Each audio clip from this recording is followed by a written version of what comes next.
One of the most common things that my patients tell me is that they saw someone or they saw their doctor and the doctor said, well, I have arthritis in my spine. And they come to me and they ask really, what that means. So first of all, arthritis just means inflammation of a joint. And so it's a very general term. And so when people think about arthritis, they think of people with either bad knees or enlarged knuckles of their hands. And in the spine, the joints are no different. In the lumbar spine, there's really three joints, one being the intervertebral disc in the front of the spine, and the two facet joints, which are kind of like the hinges in the back. So you can have inflammation and degeneration of those joints, and we call that arthritis of the spine. Now, there are different types of arthritis. By far, the most common is something called osteoarthritis. Osteoarthritis is just general wear and tear on the joints.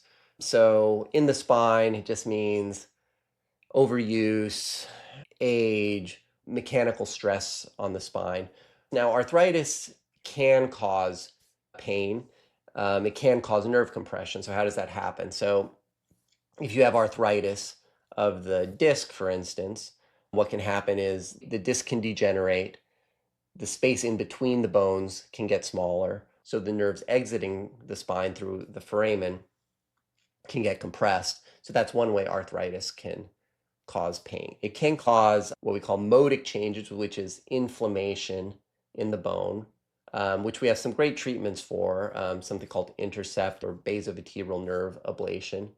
The other way arthritis commonly causes pain in the spine is if the facet joints, which are in the back, have wear and tear, get inflamed. Two things can happen. One is as they enlarge, they can actually put direct pressure on the nerves. The other thing that can happen is as they get inflamed, they can either slip out of place, which can pinch the nerves in between, or cause what we call stenosis, or what's called a spondylolisthesis, which is a slippage of the bone. The other thing we can see sometimes form is something called a synovial cyst, which basically is an outpouching of a lubricating membrane called the synovium on the joint, which, if it enlarges, it can compress the nerves as well. So there's a lot of different ways general osteoarthritis can cause pain in the spine. There's two questions I get about that. Question one is, what can I do to stop arthritis? And that's where the things like losing weight, doing physical therapy to improve any sort of pathologic or problematic movements that put strain on your spine, that's where that all comes into play.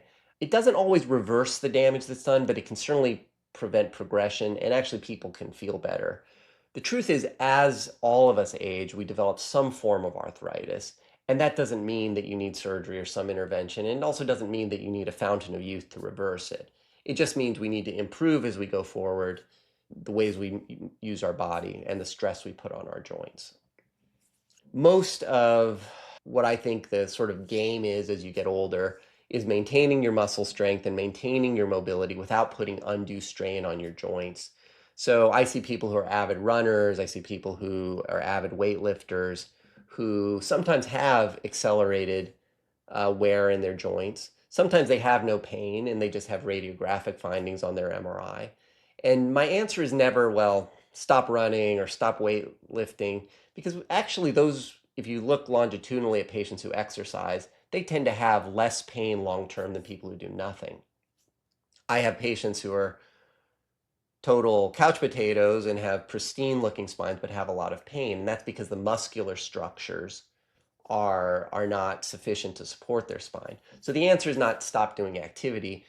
The answer is find ways to modify your activity to put less strain on the spine, and most importantly, listen to your body. So if you're going really extreme at every workout and you feel terrible the next day, then maybe you just have to find ways to modify it. And as we get older, we all just have to come to grips with the fact that aging is a natural process, and that means that sometimes we have to modify, not quit the things we like to do, but sometimes modify.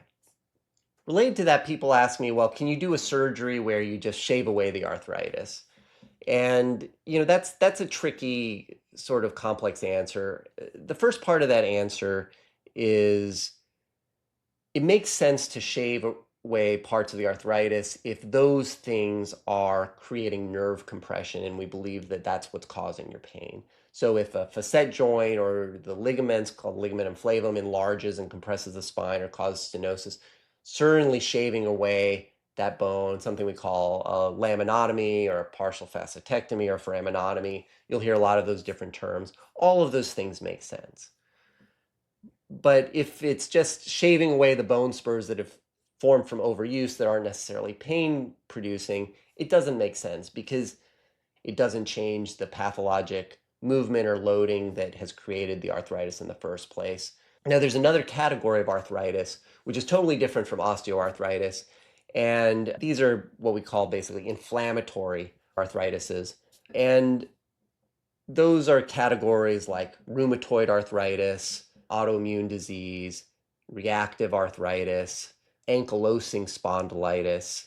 Some people with other autoimmune diseases like lupus, for instance, have accelerated spine disease.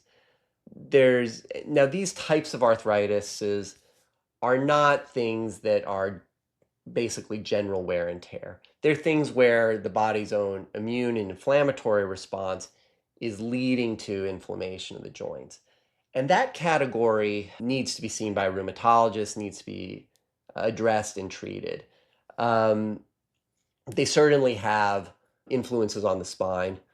Most of these now, so for instance, in rheumatoid arthritis, we used to do a lot of neck surgery because one of the things that often happens with rheumatoid arthritis is instability of the joints, especially at the top of the spine at C1, C2. And so people would get this progressive problem at C1, C2, and we would often have to do a fusion surgery to prevent that pathologic mobility, prevent spinal cord compression. And oftentimes patients did really well with that surgery. The problem with C1-2 fusion specifically is that it really limits the range of motion of someone's neck. And there is some risk of that surgery. So the main serious risk being the risk of what's called a vertebral artery injury, which could lead to a stroke. And we've seen more with some of these better immunomodulating agents that if patients are sufficiently treated, there's less of a chance that they need surgery. Now, certainly some patients with rheumatoid arthritis still require spine surgery, and I do those surgeries in my practice on patients who really need them. But the medications and the immunomodulators keep getting better. And so if you've been diagnosed with any of these types of arthritis, or if they run in your family, I would talk to a rheumatologist. And if you just don't know what kind of arthritis you have, I think you should, at the very least, first talk to your primary care doctor. Then ideally, if they are concerned, then you see a rheumatologist. And all that stuff I think is important before you see someone like me, because I can provide mechanical fixes as a surgeon. But if the problem is a systemic problem, which has to do with inflammation or autoimmune disease, probably better off seeing a medical doctor first before we try to fix it in a mechanical way. So I hope that provides some clarity on what arthritis is and how you treat it. If you have any questions, I'd love to hear them below. Thanks for listening.